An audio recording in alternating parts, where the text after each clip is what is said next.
What is your motivation for running for Senate? Well, the simple reason is that I believe that I was afforded so many things from America, and it's a really big opportunity to give back to this country. That's one reason. The other reason is I believe everyday people in this country have been shorted and sold out by both parties, Republicans and Democrats. And I think Americans are ready, and probably more than ever in America's history, for independence beyond a career politician, beyond people who come from either party. They're actually looking for people who actually work for a living, who actually contribute, not career politicians and not lawyer lobbyists. That's why I'm running. And those are the two motivating reasons. And I would probably add the third reason is that if you look at American politics right now, that I think more and more people are clamoring for clean government, which means they want term limits. People are actually looking for real solutions to health, which I think comes from prevention, not from big pharma. My view is big pharma is really the disease prevention is the cure. And the third thing is people really need high-paying jobs. Career politicians have not been able to produce that. Wages in this country have been flat for the last 15 years, and that's because we don't produce enough skilled labor. And what better person than to help with this than someone like myself who came through the process of legal immigration, went through the public school systems, got 4 degrees at MIT, and have actually started 7 companies that have actually generated jobs in this country. Oh, that's great. Can you tell us a little bit about your engagement with the Indian American community and what you're involved with in that community? Yeah, I mean, I'll start at various layers. One important piece is we have a lot of Indian Americans involved in our campaign. Historically, Indian Americans have not been involved in politics. And our campaign is really, really inspiring a lot of Indian Americans who traditionally came to America, to get their education, to do well in some aspect of business and sort of almost remain cloistered. I think the fact that I'm, very American, right? I played baseball, played soccer, mowed lawn, etc. I'm seen as an American, and the fact is that this Indian American guy who grew up in this country is really bringing a whole new breath of fresh air into politics. And by the way, most Indian Americans who do participate are typically participate as Democrats.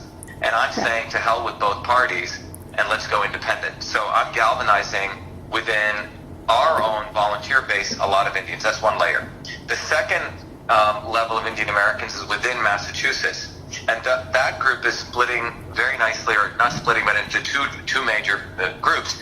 One are those people who are, the small business folks, right? Who are entrepreneurs, who know the amazing opportunity America affords them. They're obviously very, very excited by our campaign. And the other is the sort of the more high-tech innovators and engineers, because they see in me someone that actually can inspire them and their kids and is going to fight for their interests. So I think we have a very, very sort of a different multi-coalition of people who are coming to our campaign. And, the third group, I have to also say within that, which I don't want to forget, are the health practitioners. A lot of Indians are into medical, doctors, pharmacists, etc.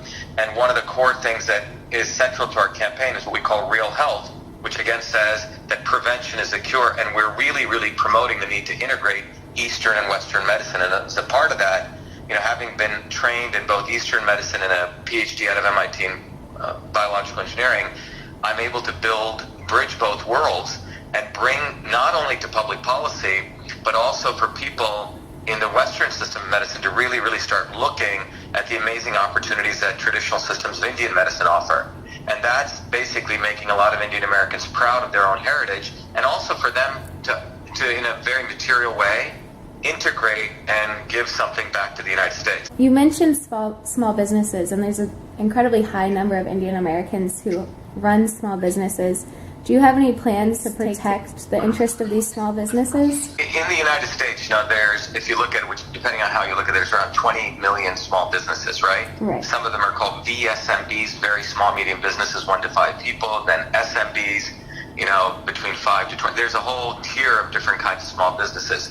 The number one thing, I've run, 7 companies, grown them to various degrees. The number one thing, if you talk to any small business owner, is healthcare costs.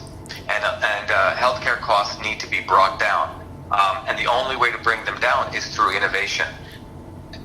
And that can only, in my view, can only be uniquely be done by someone who's actually solved those problems, not by a politician. So those small businesses, one of the big things is to actually lower the cost of healthcare, which I have a number of solutions for, which we can talk about.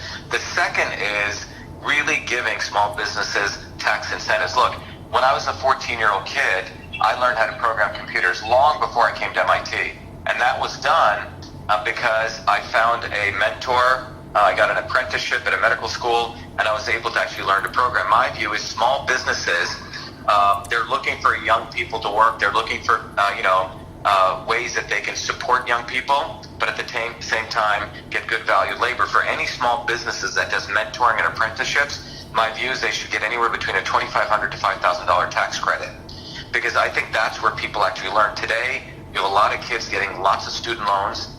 They can't pay them back. They're getting degrees that are frankly useless. And the best way to learn is to work under people who actually are doing something tangible. I think small businesses provide an amazing learning experience. So I want to really support small businesses in that way. The other way is, the whole area of innovation. If you are a small business, the laws for patenting, for example, are being completely subverted by large companies like Google and Facebook right now. The patent process was set up really to support small businesses and small and young innovators, or early innovators. What's happening now is there was, you may know, a group called patent trolls. These people filed ridiculous patents and then sued large companies. Right. Well, the large companies like Google and Facebook are using that or exploiting that event to try to say that we should get rid of patents and make everything trade secret. Now, this is not a good move, because what it will fundamentally do is give very large corporations rights to intellectual property protection unheard of for small businesses. So I'm a big proponent of making sure that small businesses still have access to good patent protection and those laws. And so I think those are the three things, innovation, lowering the cost of healthcare, and enabling small businesses that give apprenticeships and mentorships to lower their tax burden significantly. And you had mentioned something about healthcare too. Would you want to expand on that? Yeah, look, I grew up in India. When I was a kid, I was not only, grew up here as a kid, but I grew up in India for an early part of my formative period in India, Bombay, but also in a small village in India.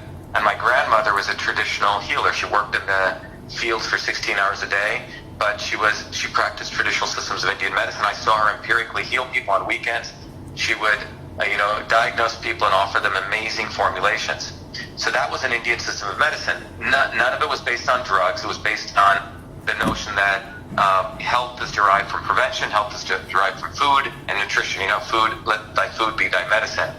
Well, in my view, what's happened in America is the insurance companies are running the entire healthcare model. So they actually want premium prices to be high, right? Why? Because they justify that by high insurance costs and high cost of pharmaceuticals, and that needs to be busted up. And so one of the three, we have three parts of our platform: clean government, real jobs, and real health. The real health piece says big pharma is the disease and prevention is the cure.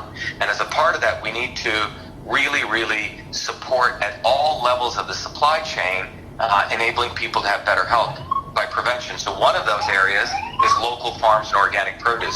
80% of Americans want organic produce, yet very few have access to it. And the accessibility is now even further tightened with companies like Whole Foods and Amazon's merger. We need to unleash and incentivize local farms across this country. In fact, the average age of a farmer now is 65 years old. Wow.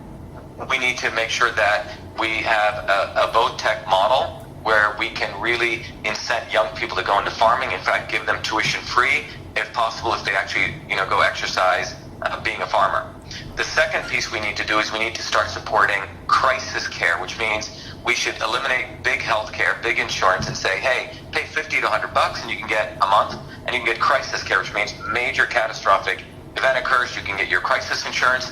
And then we should encourage people to pay out of pocket, which means put a responsibility in their own their own wits, what's called direct payer model. This is what we used to do many years ago. I went to my local doctor, $15, And if, it's like your car. People have a better model for our car care than we do for our healthcare. You pay crisis, and then you find a good mechanic, right? Right. That's the model of healthcare.